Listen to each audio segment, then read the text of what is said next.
In Talent, Oregon, just steps from Broadway Alley, the lights come up. Rehearsal becomes performance. Process becomes story. And artists meet audience in the same room. This is Where Broadway Meets Talent. And welcome to Where Broadway Meets Talent, where we explore the artists, the process, and the creative work behind the productions here at Camelot Theatre in Talent, Oregon. I'm Brian O'Connor, and today is one of my favorite conversations of the entire year. As you know, Camelot Theatre has officially unveiled its 2027 season, and we're going to be visiting with the artistic director of Camelot Theatre, Gwen Overland, who is going to take us behind the scenes of how a season comes together. We'll talk about the artistic vision behind next year's lineup and some exciting surprises audiences can look forward to, and a very special guest director who will be visiting us next year for a show. So, Gwen, welcome to the podcast. Well, thank you so much. I'm so glad to be here. So, when you begin putting together a new season, where does that process actually start for you? Well, the biggest shows usually come into my mind the first, and that would be the two musicals and the holiday panto. I write the holiday panto, and I like to get it done before auditions in the summer. So that's the first thing that happens. And I already knew it would be something to do with Little Red Riding Hood. So I started to just kind of fantasize of what would be fun, what would be funny, and what would audiences enjoy or be shocked by or be tickled with or whatever else. And so that's my first beginning. Then I think about a couple musicals that I think would be appropriate for our theater and for the cast that we usually ask to come on board with us. So I usually try to pick a pretty heavy music or dance show so that we can utilize that talent in the spring, and then a summer show where it's kind of chaotic and crazy and lots of kids if we can, and because they're home from school and so on. So this year the offerings were Little Red Riding Hood, but for next year it'll be Snow White and the Seven Dorks. And I'm hoping that it should be a lot of fun. And like I said, I will start writing that thing in January, which is just a few months away, and it'll be fun. The musicals will be A Chorus Line, directed by Brianna Gowland, and she's a new director to us, but not a new face. She's been in our theater performing many times. So that'll be exciting and fun. And then in the summer, Alex Boyles at the Cabaret, artistic director there, he's going to come and direct Grease. So we're all excited about that. So those are the big shows. Those are the ones that we have to make sure we get licensed first. And right. And so we're on board with that. And I'm very much excited about those biggies. Without going show by show just yet, how would you describe what I would call the personality of this season? Quirky. I would say quirky. In the past, we've had 3 short performances of dramas and 1 comedy. And this year, we're in 27, we're going to do a thriller comedy, almost like a drama, because being a thriller, a mystery thriller, people do kind of end their lives. and it's just a matter of when and how, like any good thriller.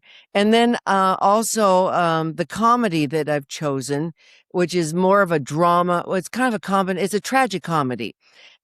Written by Del Shores. And I know that's kind of name dropping, but he's our special guest in the fall of 27. And so this year I kind of move things around. We'll be performing just one of the thriller comedy dramas for the full 4-week run. And we'll do the same thing with the tragic comedy of Del Shores in the fall. So we get longer runs, just not as many shows. What do you think audiences are going to be most surprised by when they come to the theater in 2027? Oh, well, I think they're already shocked at what a great place this is for them. I really put together a lineup that I know is tantalizing for an audience. There's a little bit of what they don't know. There's a little bit of what they do know. There's a lot of expectation and a lot of hopes that it'll be just as joyful and moving and exciting as it's been in the past. Is there a production that we're going to be doing next year that has been on your wish list for a long time? Well, I think A Chorus Line needs to come back. It's just a beautiful show. And it's about not just dancing and singing and what it's like to be a gypsy in the theater, but what it's like to struggle for something that you believe in your heart needs to happen, and that just is. It's not easy to become a professional performer, but it's something that allows us to stretch and to grow, and the tension of that. Sometimes it's a payoff and sometimes it's not, but it's always a growth experience. So Hmm. that excites me.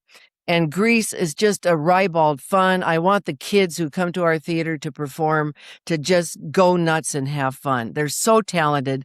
And you know, it's all about having a joyful time together, experiencing the gifts we've been given with a community of like-minded people who wish the very best for us. And that includes the audience and not just Sure. the performers and designers and technical staff.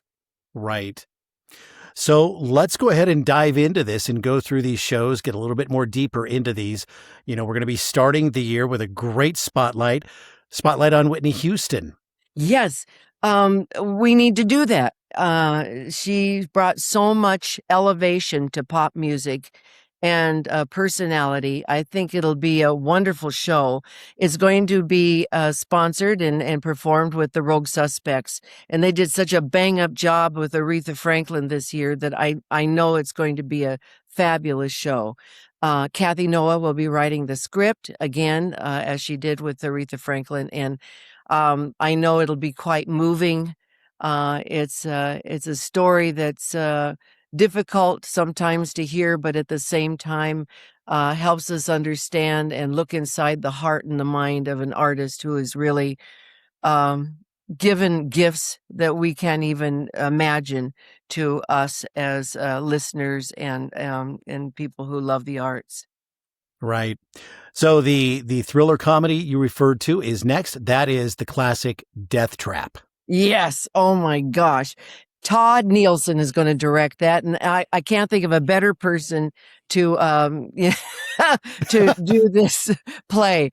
I'm excited that he gets a good cast. I know he will, because the chatter is up in our acting pool about what may be available as far as the presence of which actors and so on. But we've not done something like this before, at least not in my memory. I've been with Camelot since 2002, off and on as an actor and a director and a musical director. And so I have some memories of these kinds of things, but I think this is just, it's so well written. The characterizations are so cuckoo manga. I just think it's going to be a wonderful show. And as you mentioned, a chorus line follows that. Yes. Yes. And What I Did for Love, Nothing, I Can Do That, all those crazy tunes that we all know, and we don't want to forget them, even though it's been around for 40 years. We have good, it's part of the American history of American musical theater, and we need to do these nuggets repeatedly, not too often, Right. but often enough that it feels like it's a fresh gourmet meal. Yes, I agree with that. Mhm. We've had great success with some of our country spotlights, including Spotlight on Garth, and then last year's Spotlight on the Highwaymen. So it only makes sense that we're doing Spotlight on Merle and George. Merle Haggard. I mean to tell you, he's got that Bakersfield sound, with Buck Owens, and if it's not Merle, it's not country, and that's Right. exactly right. Yeah, and I had no idea until I was doing some reading about him that he was a mentor to a much younger George Strait. Merle has since passed away. I even saw him at the Rogue Theater up in Grants Pass Oh, some years wow. ago. Yeah, it was fabulous, and Yeah. he was there with his family and doing his thing. And George Strait, I've not seen him live perform, but I'm familiar with him. They were good friends, and Hmm. so they even performed together. I had no idea. And so I think the story will be fantastic. All of us, if we haven't got a mentor in our lives, I I I highly recommend it. Somebody that can take you and guide you to the best of their ability in pursuing whatever it is that you think, whether you want to be a dentist or a veterinarian or an actor or whatever, somebody that's there to kind of hold your hand and give you the advice you need. And that's really the story of Merle and George. Right. And I think next after that is the show I'm most excited about. It's one that actually has not been done for a while. It doesn't seem to get done very often, but it's one of my favorite musicals. And I think so many people grew up on the movie with John Travolta and Olivia Newton-John. And that, of course, is Grease. Yes, and it's so much fun. There's something about the 50s. I don't know, poodle skirts and American graffiti, cars going up and down the street, cruising. That's it. All the Yep. things Yep. that I was privy to with my older sisters when I was growing up that I just thought were too cool for school. I also think kids like that musical. It's fun. It Yeah. talks about your first romance and your first heartbreak and the school prom and your dumb teachers, and I just think yes, what could be better than Grease? And so and no, I've seen fabulous productions of Grease, and I'm very excited that Alex is going to take it on because I know whatever he does with it will be absolutely charming. Absolutely. I agree. I agree. So, before we get to the next show, I do have another question for you because we revealed this in front of a live audience at the theater recently. And when you watch audiences react to a season announcement like this, what is it? What is your favorite part? Is it seeing someone get excited because their favorite show is coming back, or is it watching people discover something they've never heard of? Well, I think it's both, really. Hmm. And I think in our theater, they expect to come to something they've never heard of. And that's good. And they also expect to come to something they know and know well, or they would like to know better. Um, I I sensed at that donor reveal, the gala reveal, that we have a community of supporters that get it. They get it. They if they don't know a show, they don't care. They'll come anyway. Hmm. If they do know Hmm. the show and they've maybe seen it before, they don't care. They're going to come anyway, and they're going to support us. And so that feeling when I'm on the stage and I'm going as fast as I can to make sure that they're excited and can be honestly promised a good time in our theater and a time of you know edification, learning a little something about the human race, and at the same time being entertained, being moved to laughter and tears. I think just offering that and them accepting it is what it's all about. Yeah. Really, it's just and we get to do it together. It's not Hmm. like in front of your TV where, maybe you have company, but usually you don't. Right. You know? Right. Exactly. Yeah.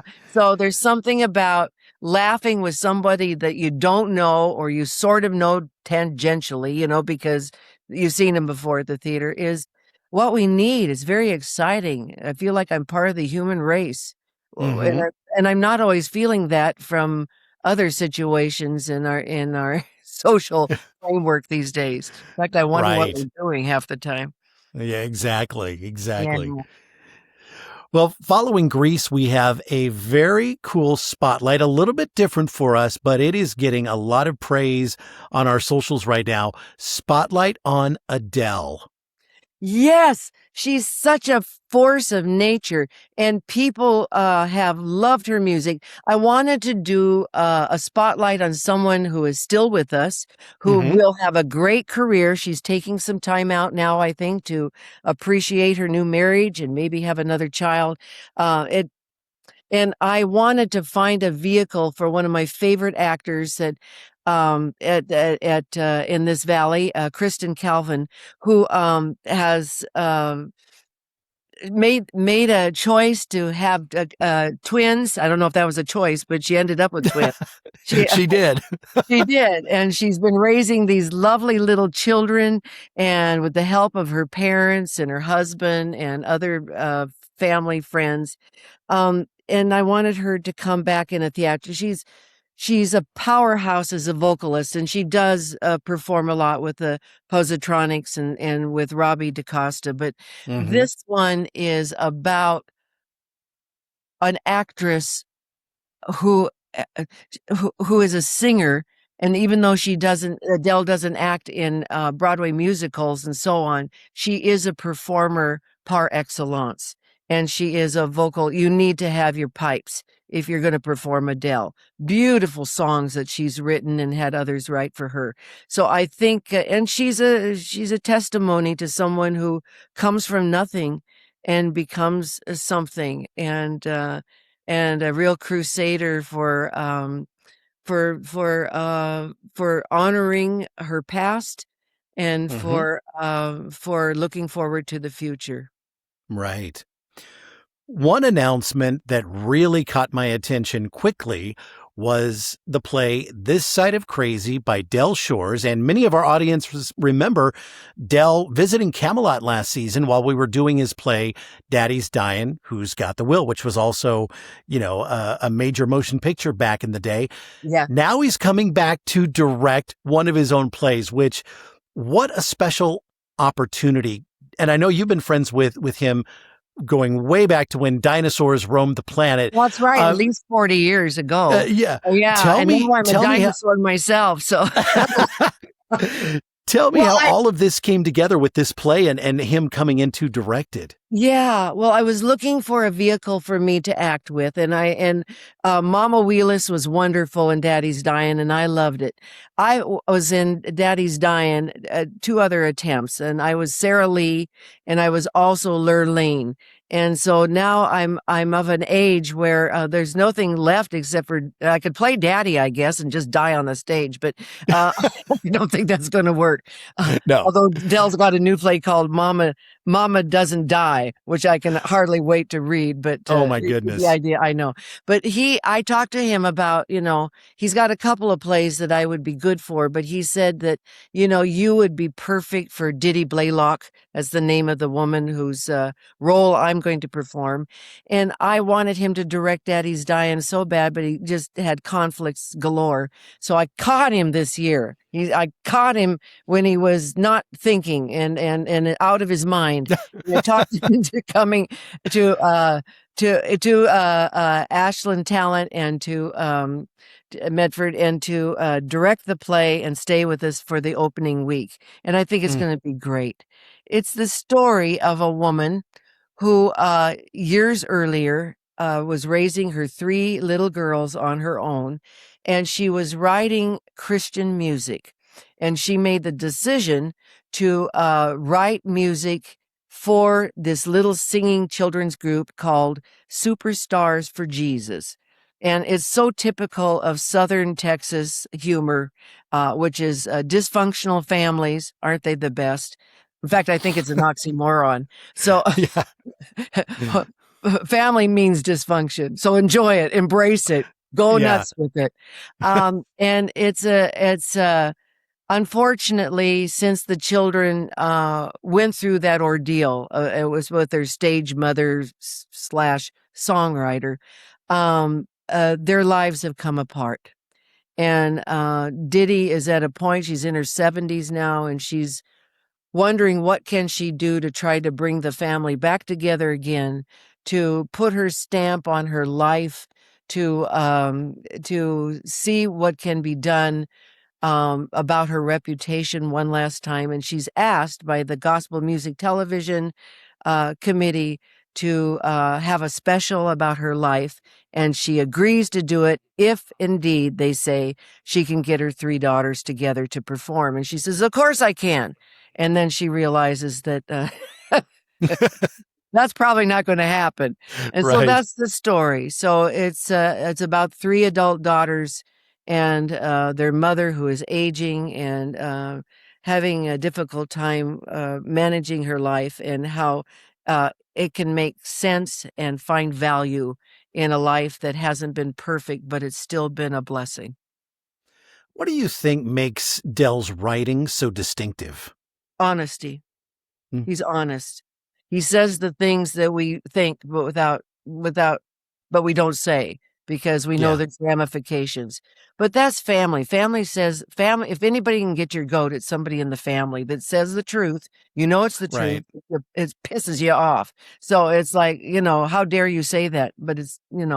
So I think there is a truth to it. He also he loves the quirkiness of people, the things that make us, well, our character. He loves character. His people are not good people. I mean, they're good people in that they Mhm. care about each other and so on, but they've got flaws. They've got wrinkles. They've got a couple of missing teeth and probably a couple of brain cells on top of it. But they're looking for ways in which they can redeem and be redeemed. And Mhm. family is the place that can take you down or can move you up. And he understands that. That's his story of his family. He just celebrated on Instagram today a story about his mother. His mother had her birthday today. She's been gone for a long time, but just how important she was to him and his father and her family and his brother.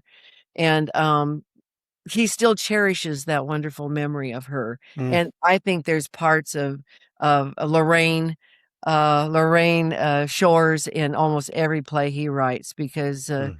that's for him. I think the blessing is trying to revive those memories in a very positive, funny, and controversial way.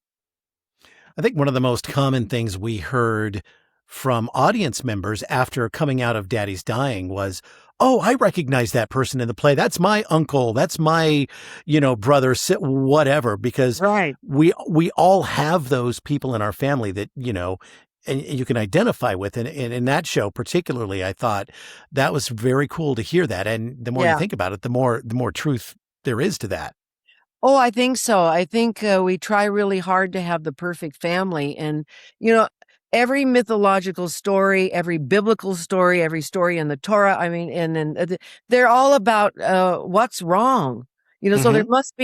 there must be a reason why we come into these families that are goofy, because I think it prepares us for a world of goofiness, and the world is goofy, and how we Sure. manage ourselves through it, how we can love people in spite of ourselves and in spite of our hurts and in spite of our joys, and in spite of, and valuing their character, even though they at times embarrass us or or take us on, and they're more trouble sometimes than they appear to be worth. Dell gets that, and I'm Right. so happy that we're doing this play, and that I get an opportunity once again to play this Southern woman who's a nuttier than a fruitcake. What do you think it means for Camelot to have the playwright himself in the rehearsal room directing his own work? Well, it lifts the spirits of everybody. I mean, we suddenly realize that we're just one step away from a career in this industry, and I mean a real career. Hmm. Dell continues to have a career, and he's made it. He made it by writing a play and putting me in it. Damn it! So. And he continues to write these plays. He has a play going every minute. Yes, he writes film scripts, and yes, he goes and directs. He does a lot of school things as well, goes into colleges and helps out there.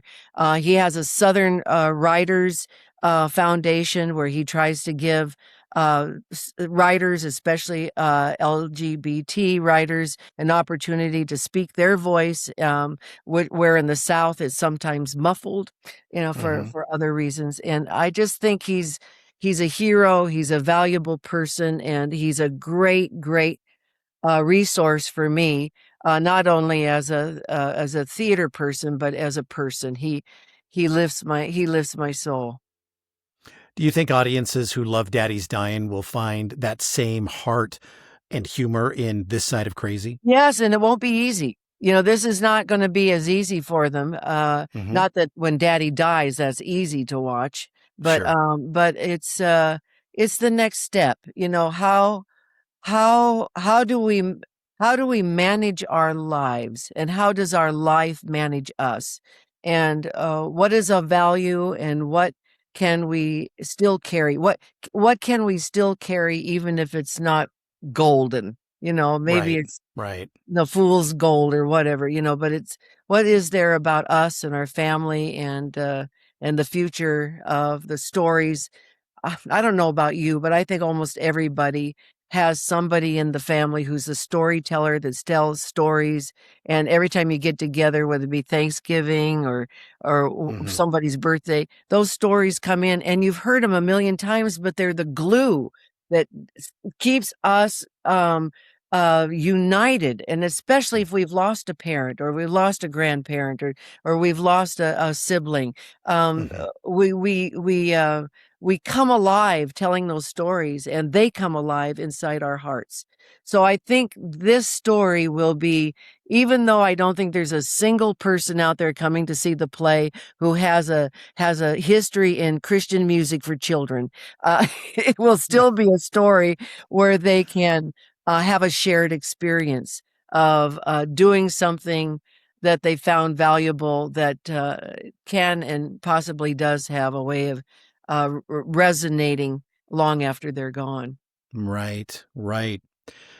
So, following this side of crazy, we have an amazing spotlight. I cannot wait for this one because I'm a huge fan. Spotlight on David Bowie. Oh, what an artist. What an artist. And he had so many personifications, whether he was Ziggy Stardust, or Hmm. or or the elf in that elf movie, or something. And Elephant Man, when he was on Broadway, I saw that. He was an amazing actor, an amazing performer, an amazing writer. And he understood also the value of family life. He was a good father. He was a wonderful husband. He struggled like we all do, and he found his place. And he's such a man of courage to have gone through, this cancer diagnosis, and to finally succumb to the disease in Hmm. his late 60s, still young, still vibrant. And he really showed us how to meet the challenge, not just with courage, but with joy. Yeah. Joy. Yeah. Absolute joy. So, the music is, once again, kind of quirky, kind of peculiar, kind of straightforward pop. I mean, there's a lot going on. I mean, how many guys show up on stage with a giant spider and Right. perform? Or I remember him throwing beach balls out into the audience of the earth, and us bouncing them around in the audience, and and what that impact was for us. And so the music is going to be wonderful. Brent Levick is going to perform with Hmm. members of the Rogue Suspects again. So, and his own band members. It's going to be another wonderful spotlight. I'm just beside myself with. I Oh. really like my choices. So I do too. And so I'm a couple of years younger than you, Yeah. and give or take. So I remember David Bowie, my first exposure to him, late 70s and then early 80s. And when the Let's Dance album came out, Yes. that was my first real big exposure as a kid growing up in the 80s. Yeah. And that album is such just a big part of the fabric of my childhood and growing up. Well, And then, of David course, Bowie, he'd sing two notes and you knew it was him. yes, He yes. was special. He was special. Right. You didn't have to go, well, who is that? You knew, and you knew that there was value to what he was doing, Hmm. and you could expect it. Yeah, absolutely. Yeah. Following that, we will close out the 2027 season with another original holiday panto. I love this title. It is Snow White and the Seven Dorks. That's right. I'm so excited. When I looked through the season, I am looking at, I'm going to have some children. I'm going to have some dancers. I'm going to have some great singers. I'm going to have some great people acting because, they can bring their stuff and be kind of a mentor for some of these younger actors that are coming up and what have you. And I thought, you know, um, I don't have a show that can showcase some of our senior men. So I thought, wouldn't it be great if the Seven Dorks were performed by men in their senior years? And I also would just love it if I could get the tallest men in the valley, the tallest, oldest men in the valley to play the Seven Dorks. And I Oh think my it's going to be a goodness. lot of fun. That sounds like There'll it. be a witch who is also the queen. There'll also be a prince momentarily. I don't even know who the prince will be at this point, but Yeah, I do sure. have some ideas. And of course, Snow White and these wonderful, wonderful characters. So, I don't even know musically at this point what I'm doing and what I'm borrowing from. For Hmm. this coming up this winter, I borrowed from hip hop music and Bruno Mars. So that's going to be, yeah, it's going to be just hot. And so I Yeah. know that whatever choice I come up with for the Snow White and the Seven Dorks, it's going to be great. And but I'm That's not it. in that headspace yet, but I will be. Sure. Yeah. Yeah. So I've been with Camelot since 2006, and one of the things that I've always appreciated about the theater is that every season seems to offer something for everyone. Yes. Yes. Yes, and that's tricky, and I think that's one of my value points because I have been a part of Camelot, in every which way, and now artistic director, which is just such a blessing, and I don't know if it's a blessing for everybody, but it is to me. I'm Well, it all is to me too. I'll be on the Gwen I'm Overland show. having fun, Yeah. and Yeah. and I think audiences are, getting their groove thing back, and that's wonderful. Because with COVID and everything, it's been, it's a struggle for all of us in the arts, but we're starting to come around and we're bonding together and banding together, Hmm. and understanding the value of live performance and what it does for us, not only as live performers, but of people who, um, the most important person in the audience is the audience member Yeah. in the theater, and that energy that they bring to us, just out of the being moved and to laughter or tears is, it's it's tantamount to anything else that's glorious in our lives on this planet. So, yeah, thank you. I know our audience is being salt and peppered by younger people as we move along, and that's very exciting to me. Young professionals, young people that come out of the college, and the experiences with the Playwrights Festival and everything. We're very, very blessed to have the seasoned actors, and of course, the mothership OSF, guiding us with better and better productions and more experimentation every year.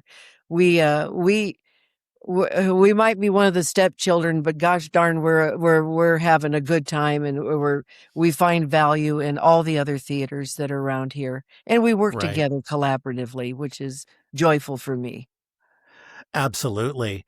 So, pre-sale for the 2027 season begins on August 1st.